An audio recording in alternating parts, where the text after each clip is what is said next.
दोस्तों, इस वीडियो में हम वर्षा के फायरवॉल पॉलिसी की मदद से दो आईपीस के बीच में कम्युनिकेशन ब्लॉक करके देखेंगे।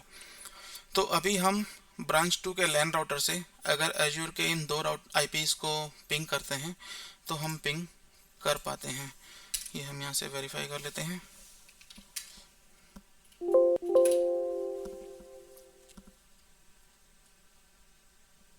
टेन 72.2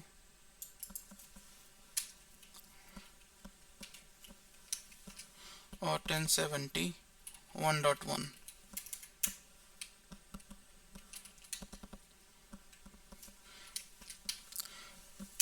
तो अब हम वर्षा के नेक्स्ट जनरेशन फायरवॉल की मदद से हम ये देखते हैं कि क्या हम इस कम्युनिकेशन को ब्लॉक कर सकते हैं। तो हम जाएंगे सिक्योरिटी पॉलिसीज में और सिक्योरिटी पॉलिसी में मैं एक नया रूल क्रिएट करता हूँ। इसको मैं नाम देता हूँ ब्लॉक 1071.1। शायद ये डॉट स्पेशल कैरेक्टर नहीं लेने देगा। ओके, तो मैंने इसका नाम दिया 1071.1। मैं इसको सोर्स जोन देता हूँ इंटरफेस लैन जोन से। इसको लोड होने देते हैं।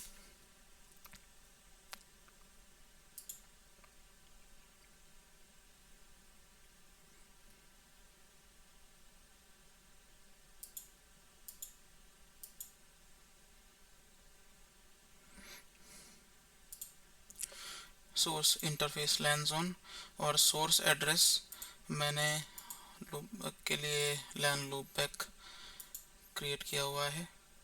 इसको मैं एक बार वेरीफाई भी कर लूँगा। और डेस्टिनेशन के लिए डेस्टिनेशन जोन मेरा होगा PTVI में, जो कि SD-WAN जोन के लिए होता है।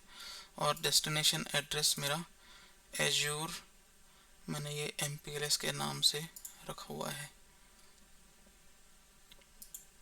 एनफोर्स करेंगे और हम इसको डिनाई करेंगे। ओके, तो हमने पॉलिसी बनाई block 1071.1।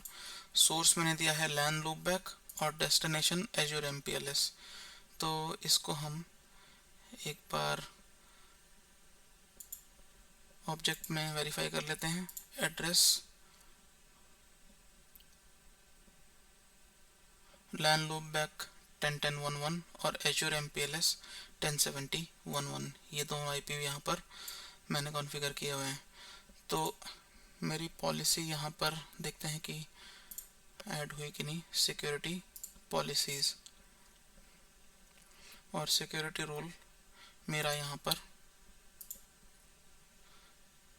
Source LAN loop back destination PTVI Azure MPLS और इसको मैंने एनफोर्स में एक्शन डिनाई।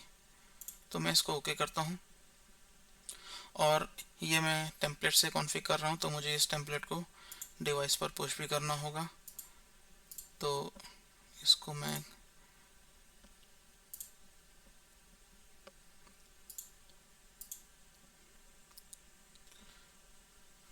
टेम्पलेट डिवाइस की तरफ पुश कर दिया।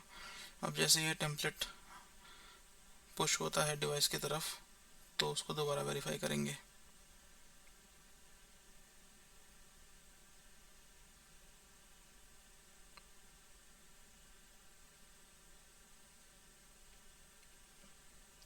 तो यहाँ पे हमारा टेम्पलेट पुश हो चुका है। तो अब देखते हैं दोबारा कि हम राउटर से पिंग कर पा रहे हैं कि नहीं 1070.11। तो ये यहाँ पर पिंग नहीं हो रहा क्योंकि हमने फायरवॉल पॉलिसी में इसको ब्लॉक किया था। और एक बार 1070.22 को देख लेते हैं। वो एज यूजुअल पिंग होना चाहिए। कंट्रोल शिफ्ट 6 1070.22 और ये पिंग हो रहा है। तो फायरवॉल पॉलिसी की मदद से आप ऐसे ब्लॉक कर सकते हैं। और अगर हम यहाँ देखेंगे तो हम यहाँ पर एप्लीकेशंस, URL कैटेगरीज, URL रेपुटेशंस भी मेंशन कर सकते हैं। हम यहाँ पर सर्विसेज भी मेंशन कर सकते हैं कि अगर हमें कोई सर्विस पर्टिकुलर ब्लॉक करनी है तो आप सर्विस से भी यहाँ पर ब्लॉक कर सकते हैं। TSCP भी आप दे सकते हैं और यहाँ पर आप यूज़र के हिसाब से भी आप इसको ब्लॉक कर सकते हैं। तो ये एक वर्सा SD-WAN के नेक्स्ट जनरेशन फायरवॉल का एग्जांपल था जिसमें हमने दो IPs के बीच में कम्युनिकेशन को ब्लॉक किया।